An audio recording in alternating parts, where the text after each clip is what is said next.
My position is a central defensive midfielder, so holding mid or a 6. And I play professional football in Sweden for Växjö DFF. So how did a girl from Montreal, Quebec, Canada end up here in Sweden? So I'm going to be talking a little bit about myself. Sorry, not to be self-centered or anything, but just so you get to know a bit more about me. I'm going to be talking a bit about why I'm filming these YouTube videos, and I'm going to be talking a bit about how I ended up getting here. So let's begin. So quick overview. My name is Chloe Minas. I am 22 years old. I am from Montreal, Quebec, Canada. I am fluent in English and French. So I forgot to mention that my mom's side of the family is French-Canadian and my dad's side of the family is Greek. Trying to get to know Swedish and Spanish. I understand some of Spanish and now I'm trying to learn Swedish. Here's the book I'm using to learn Spanish. It's in French. And here's the book I'm using to learn Swedish. It's in English. Yeah, it's more than just books. I'd say it's a lot about immersion and practice. And honestly, podcasts have been helpful. So I have one older brother, and shout out to him because he is the one that got me into playing football. So I remember seeing him in the backyard juggling with the ball, and I was like, I can beat that. Like, I could do that. So then I got a ball and I started juggling, and I realized that it was harder than I thought, and I couldn't have the ball not bounce on the ground. So that was a challenge, but I liked it. I remember that my goal was kind of like wanting to beat him in football. So between you and I think I ended up beating him because he ended up stopping football. So by default, I automatically win. So I'm kidding. Shout out to my brother. He has a YouTube channel with over 17,000 subscribers. So if you want to check him out, please do so. He is great. So to keep this brief, I ended up making the regional team, the Montreal Concordia team. So from there, we went to a tournament called Jeux du Québec. Then I ended up getting scouted for the Quebec team, the province of Quebec.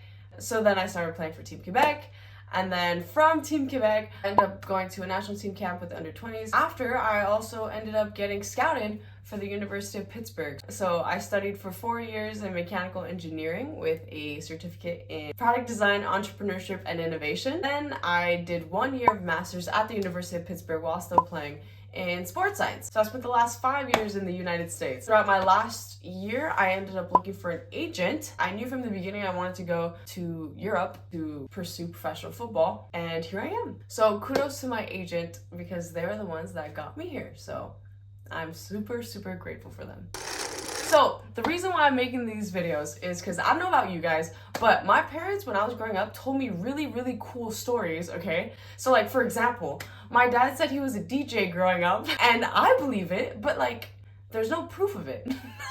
Like, he could be lying to me. I'm not saying he is, but I'm like, I don't have to believe you. I'm kidding.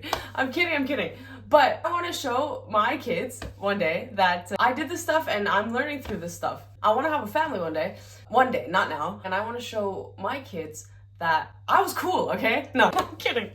I want to show my kids what I went through, honestly. Like, I want to have kind of like a digital footprint of like, okay, this is what I did. I went to Sweden to play professional football, or just anything and any life lessons that I've been learning throughout the way. So that's why at the end of my videos, you see me say something like, one message that I have for my future kids is that, because I'm learning and I think it would be nice to kind of pass these things along as I'm learning them. So in addition to making this YouTube channel for my future kids, if I inspire people along the way, that's great.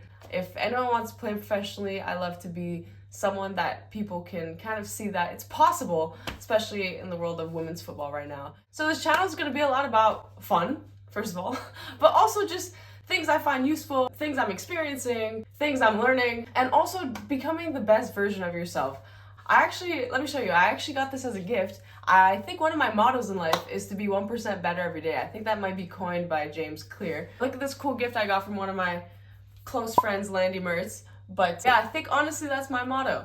So that's probably going to be the motto of this channel as well. For how much I'm going to post on this channel, so far I've been trying to post once a week. I may or may not adjust that. I might do less, I might do more, I don't know. But I want to emphasize that I am a professional footballer first, and I do YouTube on the side, I guess. Like, I don't want to become a YouTuber right now or anything like that. I'm simply a professional footballer that does YouTube for fun. It's a bit about who I am, why I'm doing this, and how I got here. I could elaborate more on any of those if you like, but I just wanted to give a quick introduction of how I randomly popped up in Sweden. I'm glad you're joining along with me because this is cool. This is pretty cool. So a message for my future children in this video is that your mom was cool, okay? I cracked myself up. But thank you so much for watching and listening to a bit about who I am. And like always, thank you for the comments and thank you for the support. Next week, I'm going to be talking a bit more about Swedish things and things that have been a bit unexpected that I've found here in Sweden. So just things I find different as a Canadian here living in Sweden. So thank you for watching and I'll see you in the next one.